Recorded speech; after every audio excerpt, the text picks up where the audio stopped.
Habíamos hablado sobre el tema de sobrecimientos y justamente creo que les había manifestado que dependiendo de la calidad de este sobrecimiento, ¿no?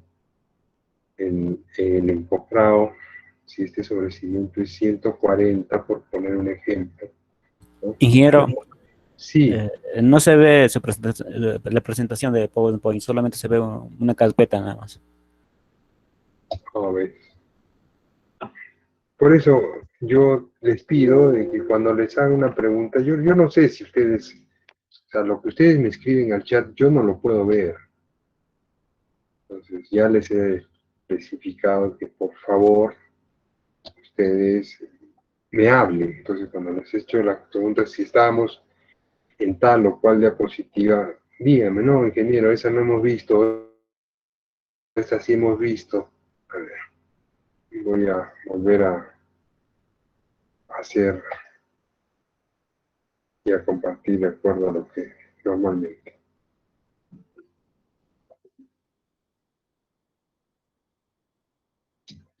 Ok. ¿Ahora sí la ven? Sí, ingeniero, Ya. nos quedamos ahí. Listo, gracias.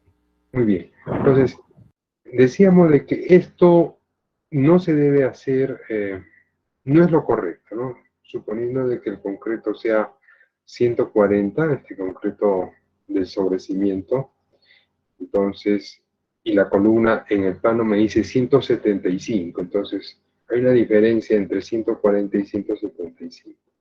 Por lo tanto, al momento de encofrar el sobrecimiento debemos colocar unas tapas en aquellas zonas de la columna donde está la columna. ¿Ya? Ven acá esta vista igual, ¿no? Vemos el elemento columna y aquí hemos puesto las tapas.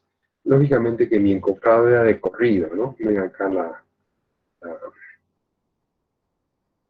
la vena que ha dejado el concreto igual acá. ¿Por qué? Porque las tablas eran continuas. Hemos colocado esta tablita que estaba acá, es como una tapa ahí. Entonces ya no ha entrado este concreto 140 y lo que voy a hacer es poder vaciar mi concreto 175, 210 junto con los muros de albañilería.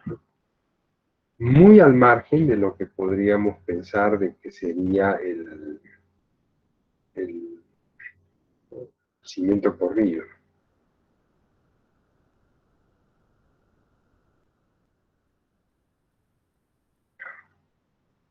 ¿no? El cimiento, acá vienen las columnas, ¿no? Y el cimiento corrido es a lo largo de todo esto. Entonces acá viene el concreto 100. Ya, eso es algo de lo que tenemos que decir. Algunas veces los maestros ponen acá, cortan, porque no tienen las columnas, ¿no? El buen procedimiento que quiere decir que yo, para vaciar cimiento corrido, ya tengo que tener izadas estas columnas, de tal manera que todo este concreto salga en un solo vaciado, y no hayan estos huecos que después se tengan que hacer. Bueno, esto por procedimiento constructivo, ¿no? Ahora, me veo obligado porque realmente no tenemos muy definido el tema de las columnas, que está en consulta. Bueno, en todo caso, que el corte que nosotros hagamos sea 45 grados, ¿no? No sea recto, uno. Dos, que el concreto después que vamos a vaciar de colocar el fierro sea igual al de 210. Acá no se les va a correr colocar concreto 175, 210, no, porque en el concepto de lo que es albañilería, todo es el cimiento corrido y la columna que arriostra el muro de albañilería es solamente un elemento que nace a partir de la cimentación. Y claro, el sobrecimiento que está acá, ¿no?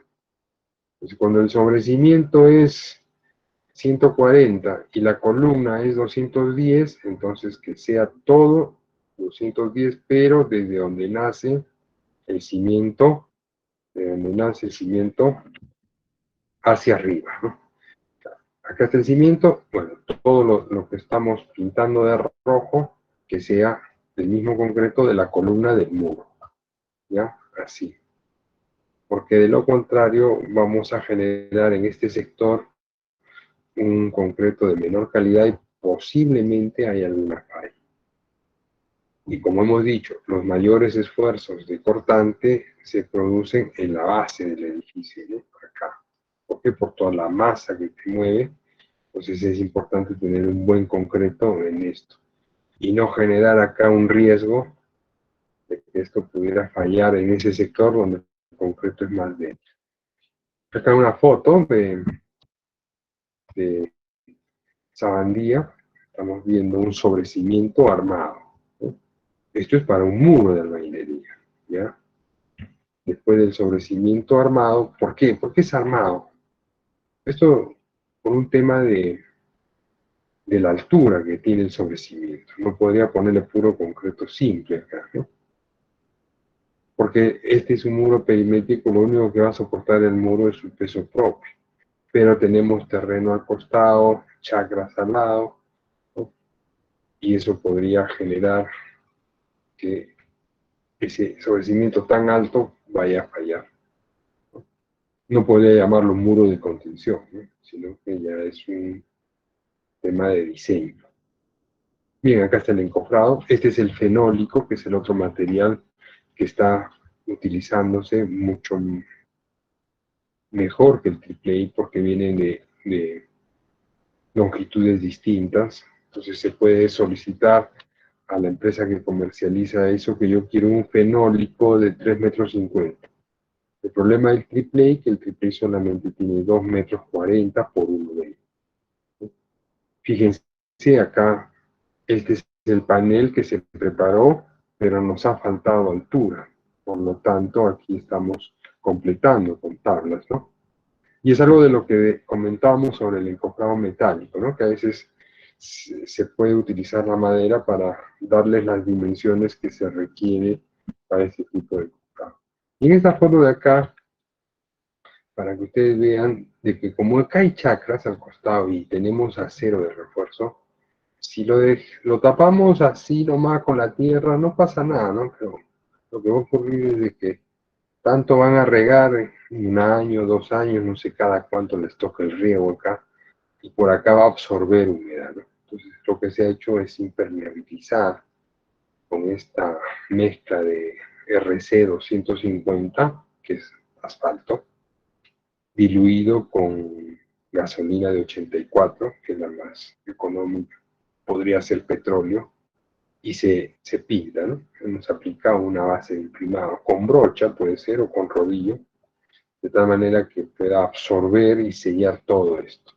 Entonces, con esto estamos garantizando la duración de este muro y de este elemento, ¿no? Seguimos avanzando. Bueno, acá tenemos columnas. En el caso de columnas también nosotros tenemos todo un procedimiento. Estas son las columnas aisladas. En este caso es necesario los elementos de arriostre. Antes de proceder a tapar la columna, debemos revisar el acero de refuerzo o que nos autorice, que el ingeniero supervisor nos dé el visto bueno, porque ha visto el espaciamiento de estos estribos, ha contado estribos, de acuerdo a lo que señala el plano de estructuras, 2 a 5, 3 a 10, 4 a 15, el resto a 25. Entonces, todo eso lo ha checado, ¿no? Lo ha verificado.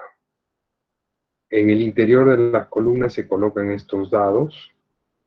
Estos dados nos aseguran el recubrimiento que está estipulado en plan. La ubicación del dado depende de dónde lo coloque. Pero normalmente el dado va, o mejor dicho, el recubrimiento se considera a partir de la cara del acero más expuesto hacia el encofrado, ¿no? Entonces, si en este caso el más hacia la cara del encofrado es el del estribo, entonces yo no podría considerar. Si me dicen tu recubrimiento es 3 y yo he preparado los dados de 3 centímetros, tengo que colocarlo en el estribo. No podría colocarlo como acá en en el acero longitudinal. Porque si este estribo es de 3/8 de pulgada, ¿no? Prácticamente nosotros tendríamos que 1 centímetro, es 0,99, 0,96. Multipliquen 3 por 2,54 entre 8, ¿cuánto les da? Porque una pulgada tiene 2,54. A ver, por favor, ¿quién me da esa cantidad? 0,95. Ya 95, 96, casi 1 centímetro, ¿no? Entonces, si yo no voy a poner el dado que lo he preparado de 3 acá en la varilla longitudinal, mi recubrimiento no va a ser 3, mi recubrimiento va a ser 2,0 y pico, ¿no? Vamos a poner redondeando 2 centímetros. Y a mí me exigen 3. Entonces, esas cositas, esos detalles hay que especificarlos bien a nuestros trabajadores, a los operarios. Entonces, maestro, ¿de cuánto es tu dado? Entonces, ¿dónde lo vas a colocar? En el acero longitudinal, no, pues maestro. Si lo pones en longitudinal, el recubrimiento no va a ser 3, sino va a ser 2. ¿Has entendido? ¿Cuánto dice recubrimiento? 3. Entonces, colócalo en el estilo. Mi dado es de 4, ingeniero. Ok, entonces si tu dado es de 4 y lo vas a colocar en el acero longitudinal, tu recubrimiento va a ser de 3. 3 y un poquito. Bueno, estamos dentro de la tolerancia. Entonces, esas aclaraciones hay que conversarlas siempre en obra, ¿ya? Para que no haya el inconveniente. Bueno, el dado, en el caso de elementos, lleva estos alambres para poderlo amarrar, ¿no?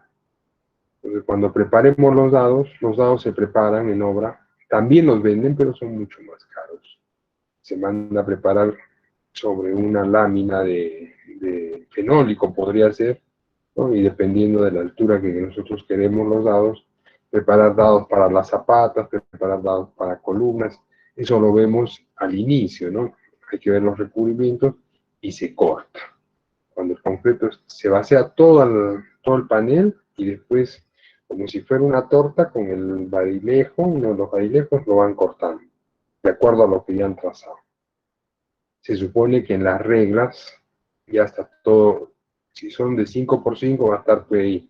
Entonces simplemente después lo que hacen es colocar una regla metálica y cortar, ¿no? Y si el dado va a tener alambre, se siembra también, ¿no? O sea, se le coloca alambre número 16, que es lo que estamos viendo acá. Entonces ya seca ese dado con su alambre y lógicamente se sujeta, ¿no?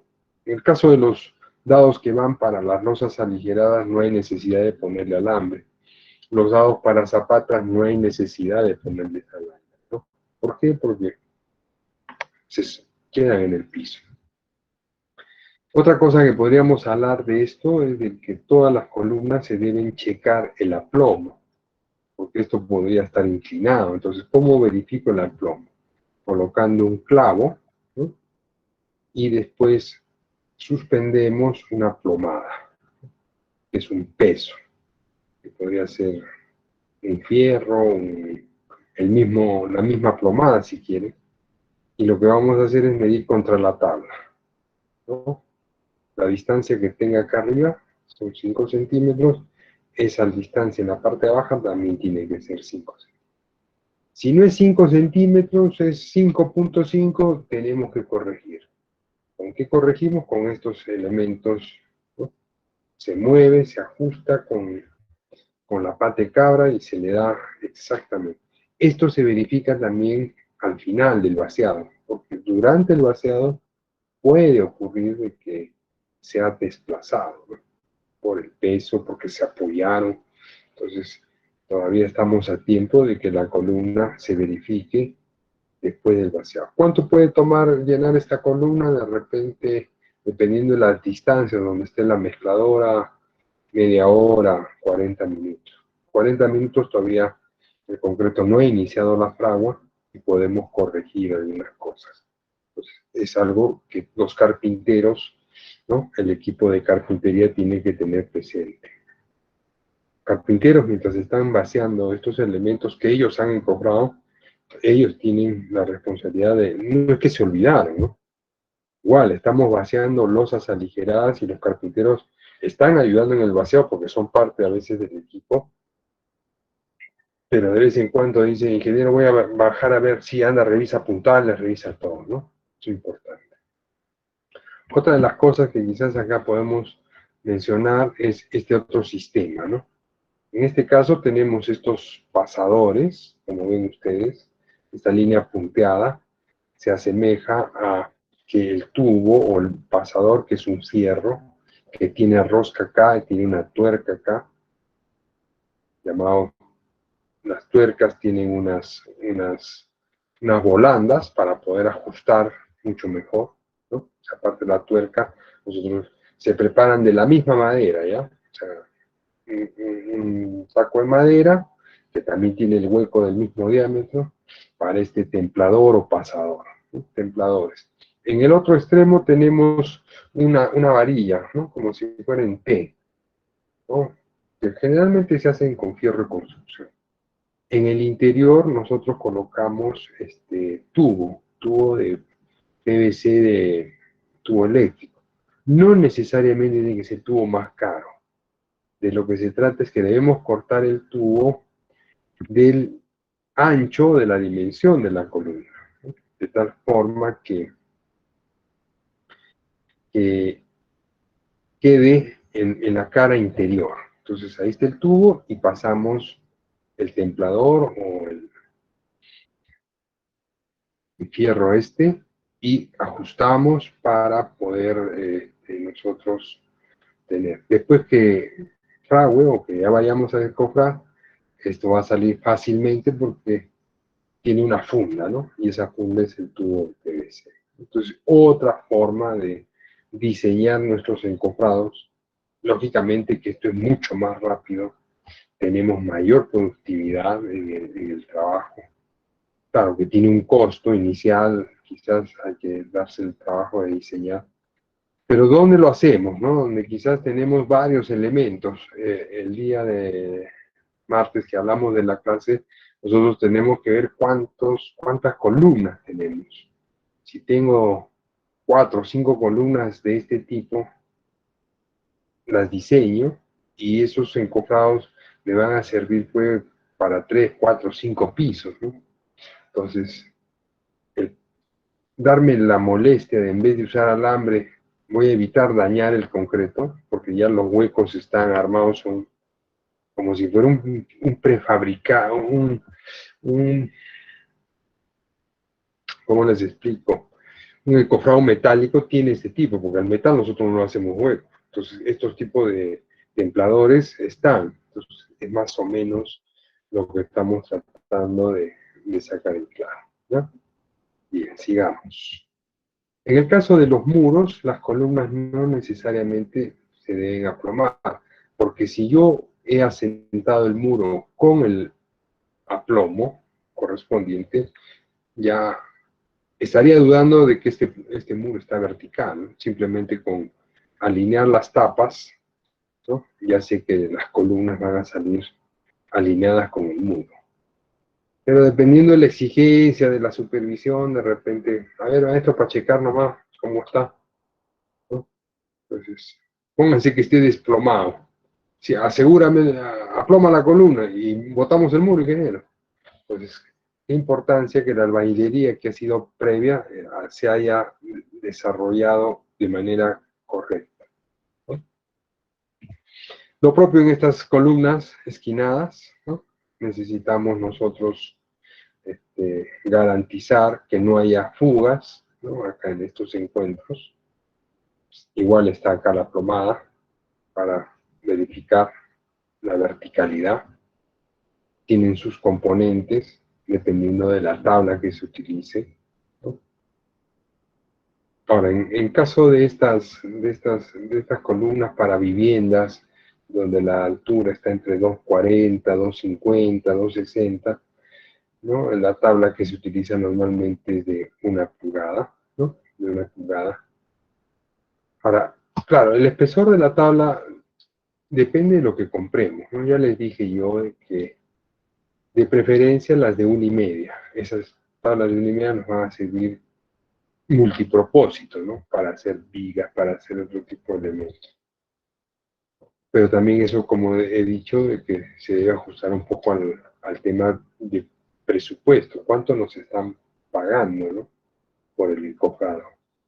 Para ver, para la empresa puede decir, bueno, compremos tablas de mayor espesor y es como una inversión, ¿no? Nos van a durar más, es mucho más seguro. Bueno, eso es parte de la decisión a nivel empresarial, ¿no? La estanqueidad que hemos dicho es evitar de que haya aberturas. Si las hubiese entre tabla y tabla, lo que vamos a hacer es solaquear, es rellenar con papel, ¿no? Aunque un buen trabajo de carpintería no permite eso, porque este panel o este tablero lo arman y lo arman cepillando las caras que van a juntarse, ¿no? Una foto que mostrábamos ayer de ese fondo de viga donde pasaba un dedo, eso no puede haber, ¿no? Eso no es un trabajo adecuado. Y miren cómo uno tiene que estar así al pendiente. Yo en esa obra le dije, eso saquen, retiren. Ingeniero, ¿y hasta el fierro? No sé, le dije.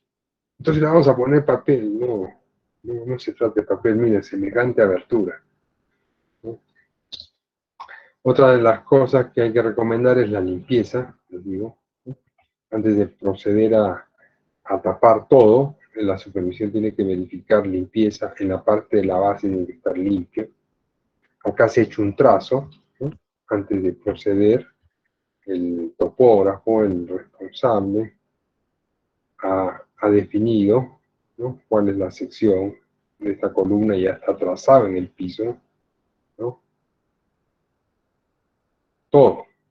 Entonces las tapas nosotros vamos a ir colocando y alineando a la línea que nos ha marcado el topógrafo, ¿no?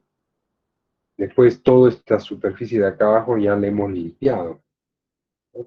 Hemos hecho la limpieza, hemos utilizado un cepillo de metal, ¿no? Imagínense los cepillos con cerdas, pero de metal para poderlo. A veces cuando no hay esos cepillos, el alambre que utilizan, el número 16, agarran 2, 3 mazos y con eso empiezan a rascar para que salga todo el concreto que ha quedado acá, ¿no? Las formas ya han sido imprimadas con petróleo, ¿no? Los dados deben estar colocados para garantizar el recubrimiento, ¿no? En el caso de muros con albañilería, tener limpia la rebaba que pueda quedar entre muros. Y eso es todo el control, ¿no? Y después de que supervisión nos ha dado el pase, nosotros procedemos a tapar. Después de que hemos tapado, va a venir a verificar que no haya aberturas, va a venir a verificar que esté a plomo, es decir, debo ponerle los plomos para que los chequee, ¿no? Y eso es parte del trabajo que está haciendo, ¿no? La están asegurando, como ven, este es el pasadizo, esta es una de las columnas, ¿sí? Este es el fenólico, son los barrotes, y esta es la manera de trabajar. Listo. Para lo que son muros, vamos a tener estos elementos que son muy similares, ¿no? Las soleras, tanto en sobrecimientos, ¿no? En las mismas columnas, ¿no? En el caso de la foto anterior, ¿no? Donde apoyo, ¿no? Fíjense, ¿no? Donde apoyo. Tengo acá estos fierros que corresponden al parapeto, ¿no? Entonces yo puedo, estos puntales que son los que me van a dar eh, la estabilidad al elemento, se tienen que fijar en algún sitio. En el caso de la tierra no, porque eh, tengo cómo clavar estacas, cómo poner, eh, fijar a través de esta solera. Normalmente suelen colocar una solera todo largo, ¿no? Acá. La solera va con estacas, ¿no? Se amarra en diferentes puntos y ya tenemos, ya no ponemos las estacas estas, sino clavamos contra la solera, ¿no? Estos son los barrotes, dependiendo de la tabla está el distanciamiento y eso también depende de la altura. O sea, lo que vamos a calcular, y hemos dicho, o vamos a diseñar esto, ¿no? Qué presión hay acá, cuánto está soportando, de que si esto va a deformar, si necesita de repente que estos barrotes estén más cercanos, probablemente si utilizo triplay, tengo que colocar mucho más, ¿no? En un encofrado curvo, como dije, nosotros ponemos estos elementos mucho más cercas, ¿ya? Un poco más de muros, ahí están los templadores que decíamos, que van a atravesar siempre con su tubo adentro. Estas son el escantillón, ¿sí? Y el escantillón es para darle el tope, que muchas veces es de concreto, ¿no? Se manda a preparar de concreto para que quede ahí nomás. O sea, ya colocando un cantillón de concreto, ya no hay que sacar. A veces cuando colocamos en la parte superior escantillones de madera, ya cuando lleguemos el vaciado a este punto, lo que tenemos que hacer es retirarlo, la madera no puede quedar ahí. Si es un escantillón de tubo, porque es un sobrecimiento, es algo liviano, ahí nomás queda el tubo, no hay que sacarlo. Entonces vamos a tener un sobrecimiento y vamos a ver un tubito por acá, otro tubito más allá. Eso no va a afectar, no lo va a debilitar, ni mucho menos, ¿no? Ven acá el tope de la tuerca del, del templador este, pasador, templador, pasador. Bien. Bueno, un poco más de detalles sobre muros.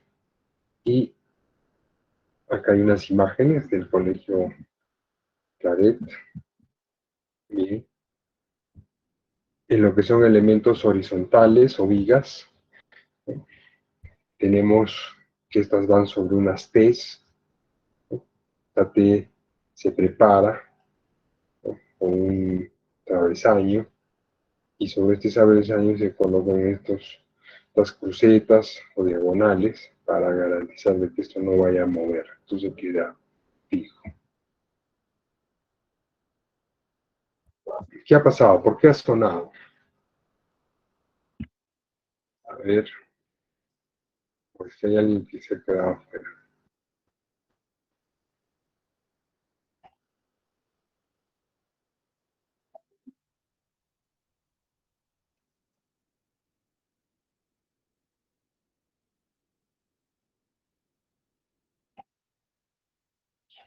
Víctor Hugo Choque Cuno. Ya está fuera de tiempo.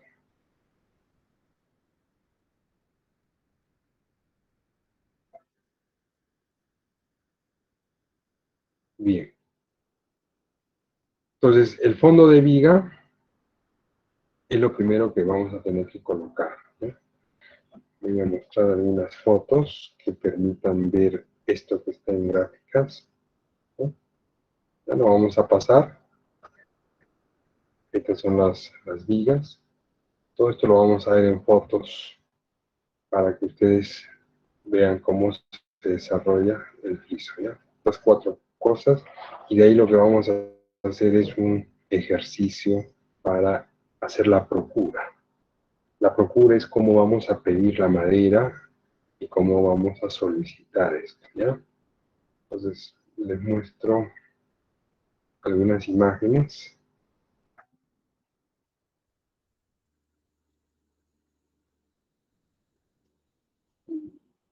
Le pongo al archivo principal, ¿no?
Y acá tenemos una losa aligerada, que es la del sector de los baños, armada en una sola dirección.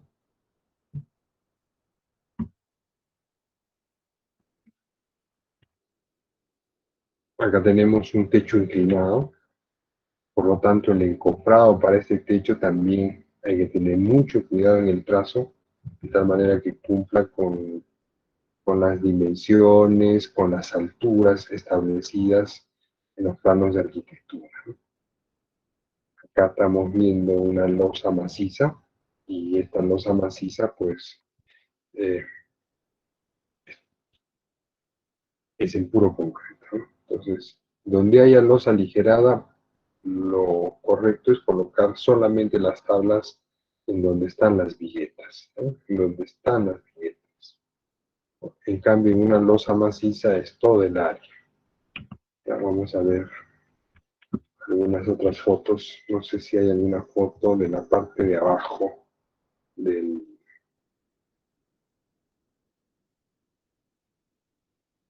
Y a ver si teníamos una foto del armado. Creo que me parece que inacabados hemos visto todavía. Diciembre, no sé.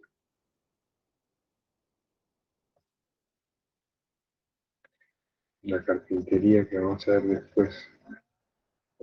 Y a posible que la losa, ¿no? En la parte de abajo. Entonces tiene un grado de dificultad, siempre una losa inclinada, ¿no? El tiempo que demanda el encofrado es mucho mayor que una losa totalmente horizontal, ¿no? Bueno, acá ya estamos en la etapa de término, de acabado, ¿no? Ahora les voy a mostrar una losa armada en dos direcciones, ¿no? El Hunter, septiembre, proceso de las vigas, ¿ya? Acá. Primero armamos fondos de viga, ahí están las T's que ustedes han visto. Después de que se han colocado y se ha hecho este trazo, se pone por encima y empieza a armar el acero, ¿no? Se llevan las varillas longitudinales y se empiezan a colocar estribo por estribo, ¿no? Eso es lo que se está haciendo en esta obra, ¿no?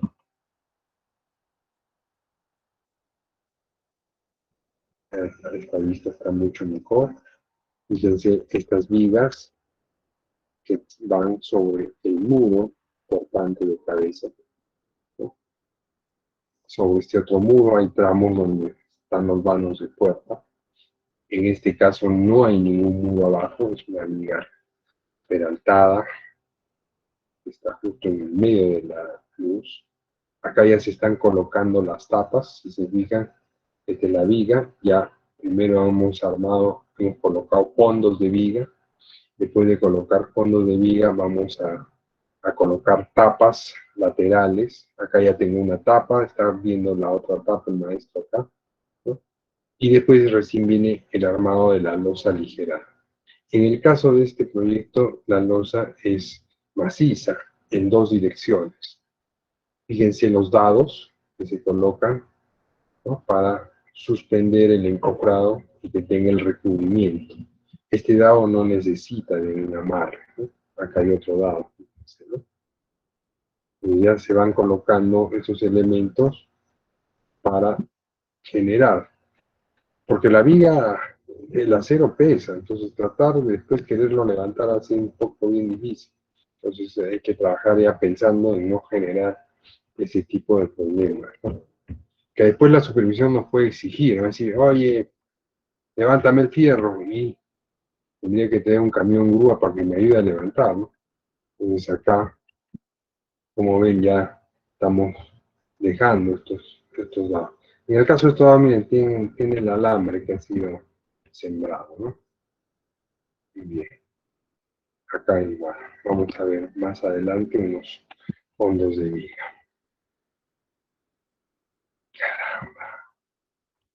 Pasa. Este es un compañero de ustedes. Me pidió ir a aprender. Ya le dije, vamos, no hay problema.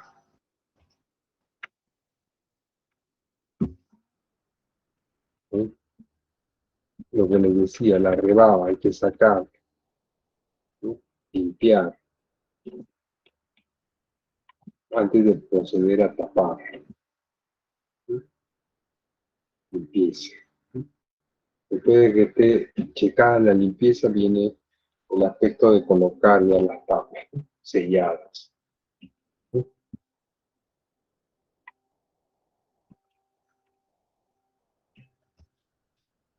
Como era un encofrado para una losa armada en dos direcciones, como ven, es continua la tabla, ¿no?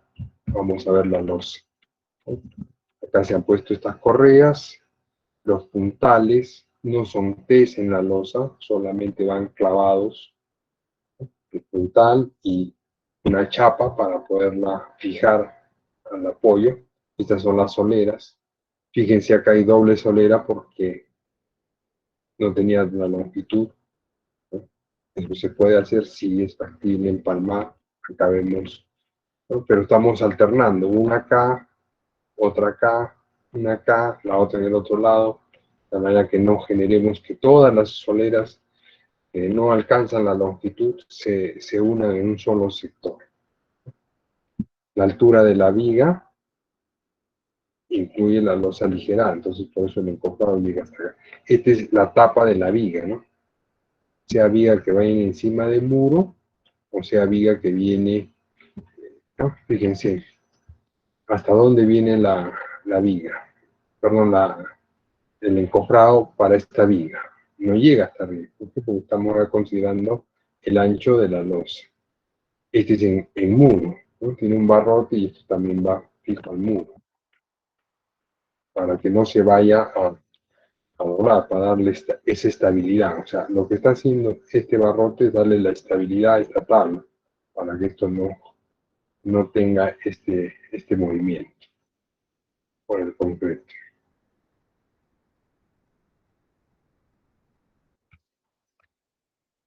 A ver, vamos a ver a la losa.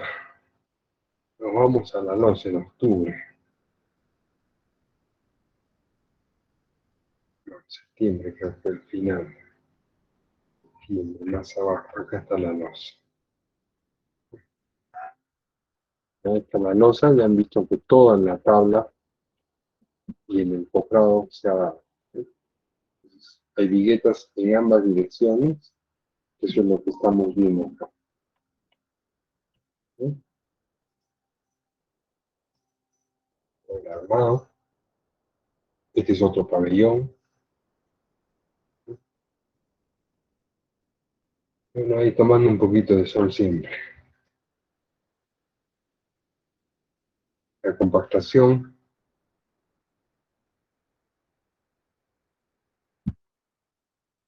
¿Sí?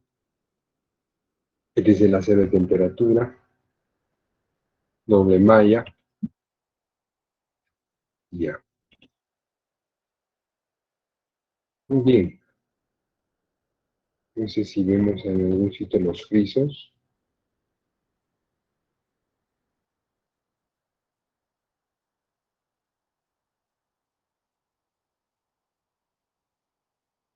Este es otra de los pabellones, una losa armada en una dirección.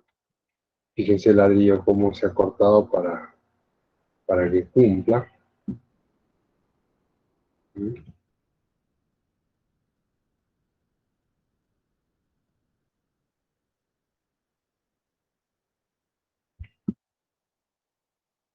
Tenemos viga, ¿no?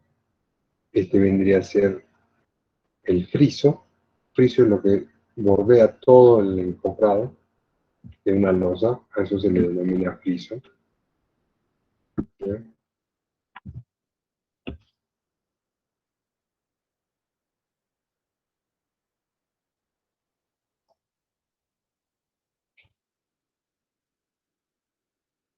Muy bien, si hubieran preguntas para poder empezar a hacer el ejercicio, alguna pregunta, alguna duda que se les haya quedado.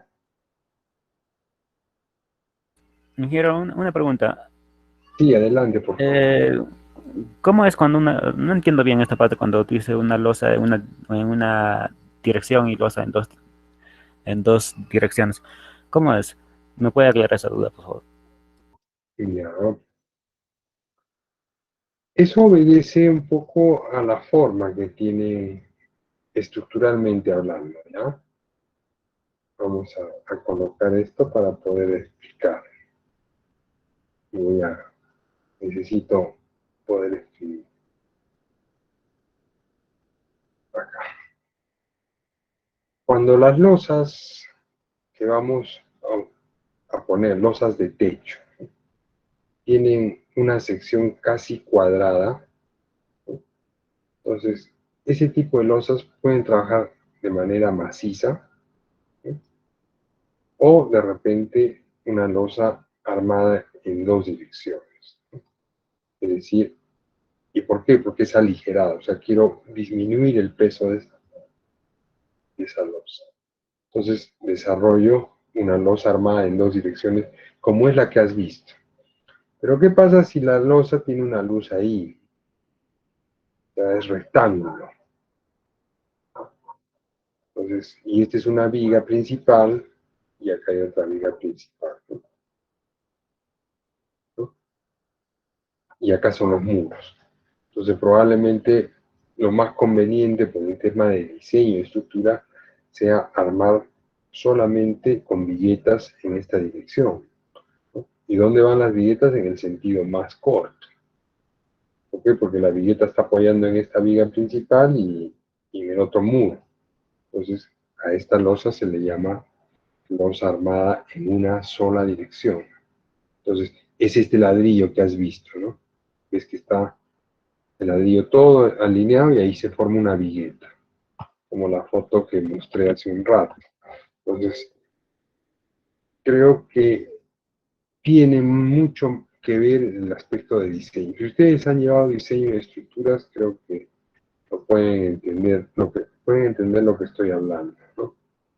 Pero si no, en el momento que hagan su curso de diseño en concreto, y en concreto armado uno, concreto armado 2, ahí creo que va a entenderse correctamente cómo es que el que calcula toma esa determinación. Entonces, tiene que ver un poco con la geometría, tiene que ver un poco con las distancias que se van a techar, y esto es parte de lo que van a aprender. No sé si he respondido a tu pregunta. Sí, sí, ingeniero, sí, gracias. Y otra pregunta más, ingeniero, Sí, eh, em, ¿qué tanta diferencia hay entre usar ladrillos, o sea, para techo y el Tecnopod? ok. Últimamente, la industria de la petroquímica está mostrando este tipo de ladrillo. No de ladrillo, sino de opción. Es una posibilidad el hecho de colocar Tecnopor. Cuando nosotros hacemos el metrado de cargas, ¿no? El metrado de cargas es lo que me va a definir la masa que va a tener la edificación. Entre más pesado sea mi edificio, los elementos que lo van a soportar, es decir, columnas, zapatas, ¿no? Van a tener que ser mucho más gruesos, mucho más robustos, y eso es parte del criterio del diseño. Si yo aligero el peso, esos elementos, columnas, zapatas, disminuyen su tamaño. El Tecnopor hace un tiempo atrás, te hablo de unos 30 años atrás, quizás un poquito más, yo ya tengo 30 años de ingeniero, en principio que no había, y en segundo lugar que era muy caro. Hoy por hoy resulta barato, que se ha desarrollado mucho más la industria petroquímica. Vemos que los plásticos nos han invadido, ¿no? Y ahí hay un tema medioambiental, cultural también, de no contaminar. Pero el uso del Tecnopor representa quizás una muy buena opción. La diferencia del tecnopor tiene que ser un tecnopor de cierta densidad, ¿no? O sea, no le puedo poner cualquier tecnopor que al pisarlo quizás se hunda y se malogre mi encofrado, ¿no? Entonces, esa podría resultar una muy buena opción, lo están haciendo. El problema del tecnopor es en el acabado, ¿no? En la parte inferior, cuando yo tengo que utilizar cielo raso, revestir cielos rasos, ahí tengo problemas, tengo que utilizar otras opciones, ¿no? Mallas para poder fijar a las viguetas. Entonces, lo que funciona a nivel de diseño de estructuras, ¿no? Es lo que se forma una T, ¿no? Entonces, cuando nosotros hacemos este tipo de losas aligeradas, ¿no? O sea, lo que trabaja es esta sección que está comprendida entre la mitad de esto y la mitad de esto. Dependiendo de este peralte, de esto que nosotros tenemos acá, esta losa va a tener cierta resistencia. Cuando las luces son mucho más grandes, ya no puedo utilizar ladrillo hueco. Tengo que ahí se venden formas para encasenota. No es como cuál es el término, se me ha ido.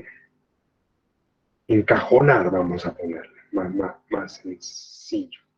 Entonces, de repente el encajonar es poner estas formas para estas losas, se les llaman losas nervadas, de tal manera que este ancho o esta altura de esta nervadura sea de 40 centímetros. En el mercado solamente tenemos máximo ladrillo de 20, ¿no? El ladrillo hueco de 20, que es un ladrillo que tiene así, ¿no? Así, se venden el ladrillo así. El otro ladrillo es más simple, solamente tiene esto, como lo que ves acá, ¿no? Entonces, ese ladrillo tiene ahí. Entonces, este ladrillo es de 15 y la losa que obtienes aquí es una losa de 20. Este ladrillo es de 20, que es el máximo. La losa que tienes es de 25. 25 me refiero a esto, incluyendo la losa que va encima, ¿no? Entonces, como ves, el ladrillo no cumple una función estructural. Lo único que hace el ladrillo es generar el molde para que las viguetas, que son de concreto y que tienen fierro, sean las que trabajen. En una losa nervada, el encofrado que genera la nervadura lo retira, no queda ahí, ¿no? Entonces, utilizar ladrillo o utilizar tecnopor, no es que la losa con tecnopor va a ser menos resistente, ¿no? Lo que el tecnopor va a hacer es generar este molde. ¿Para qué? Para que haya un elemento de concreto armado que sea lo que soporte. El problema es cuando queremos tarrajear, porque el tecnopor no agarra el mortero, ¿no? Entonces ahí hay que colocar mallas. Ahora, en edificios donde vamos a colocar un falso techo, porque es un edificio que tiene entre piso 4 metros, ok, no hay problema, utiliza tecnopor, porque al final no lo vas a tarrajear, sino le vas a poner acá abajo un falso techo. Eso vamos a ver en acabados. No sé si te respondí. Sí, gracias. Ya, muy bien. Listo. Vamos entonces ahora a hacer un ejercicio. Voy a cambiar para tratar de entrar al Excel un ratito.